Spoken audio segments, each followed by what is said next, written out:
या मंदिराच्या सुरुवात नगारखान्यासारखी इमारत दिसते आणि त्या इमारतीचे लाकडी भव्य दरवाजे अजूनही त्या इतिहासाची आठवण करून देतात. नगारखान्याच्या घुमटाच्या मध्यभागी असणारी घंटा एवढीच मोठी आहे.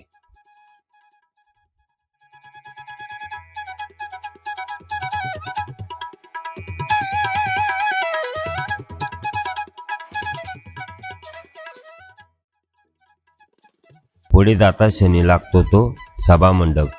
त्याचे पूर्ण काम हे सागवानी लाकडामध्ये आहे, की जी आपल्याला कोकणातील मंदिरांची आठवण करून देते.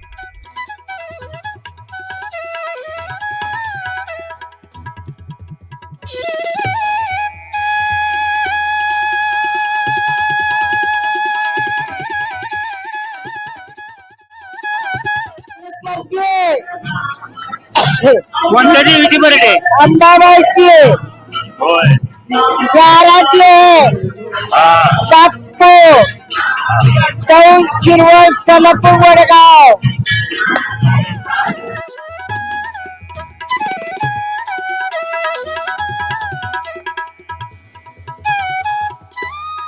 देवीची पालखी सुद्धा लाकडामध्ये बनवली गेलेली आहे आणि ती फुलाने मस्तपैकी सजवून नंदीच्या समोर ठेवली गेलेली होती.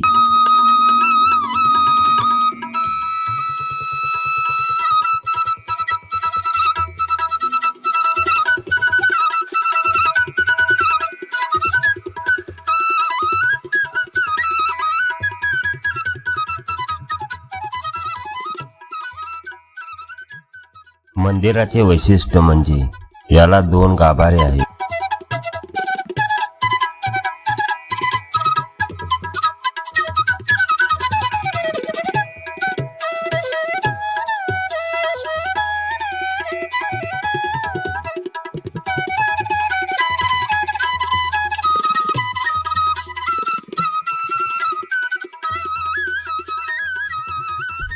माझ्या मते देवीचे लांबून दर्शन घेण्यासाठी बनवलेले असावेत. त्यामुळेच आपल्याला या मंदिराचे पावित्र्य समजते. पहिल्या गाभाऱ्यातून मंदिरातील देवीची मूर्ती हे व्यवस्थित पाहता येते आणि दर्शन घेता येते.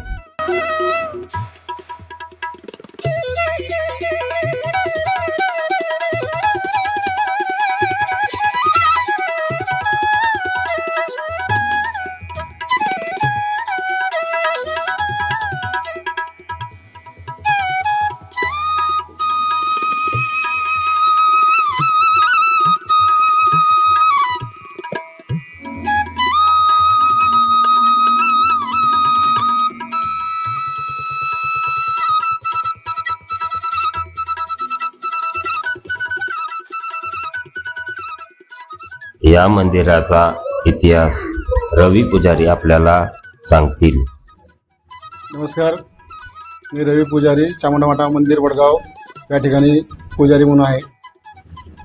मंदिराचा इतिहास पाहिला तर आज या मंदिराला 300 वर्ष झाली. पेशवे आणि टिपू सुलतान यांच्या युद्धामध्ये म्हैसूर या ठिकाणी ज्यावेळेस युद्ध झालं त्यावेळेस युद्धामध्ये विजय मिळाला. तर पेशव्यांचे सरसेनापती पोतनीस त्याचा तंबू होता, तंबूच्या खाली जमिनीमध्ये ही मूर्ती होती. ही जागृत मूर्ती आहे, स्वयंभू मूर्ती आहे आणि ती नंतर स्वप्नात आल्यानंतर त्यांनी खोदलं आणि मूर्ती बाहेर काढली, इथपर्यंत आणली आणि विजयाचं प्रत्येक म्हणून एवढं मोठं मंदिर बांधलं. सरासरी या मंदिराला 300 वर्ष झाली. 300 वर्षाचा इतिहास आहे आणि खूप जागृत देवस्थान आहे. त्याला प्रति म्हैसूर सुद्धा म्हटलं जातं. अशा या देवीची आज यात्रा आहे. यात्रेचा उत्सव जोरदार धूमधाम पद्धतीने चालू आहे. धन्यवाद काका. धन्यवाद.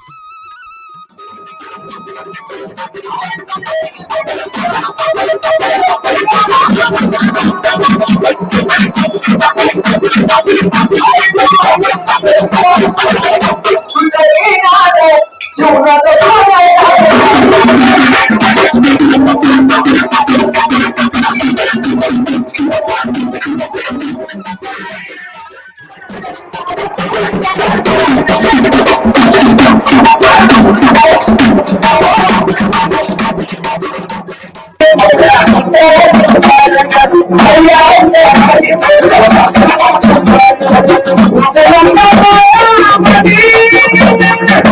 Hey,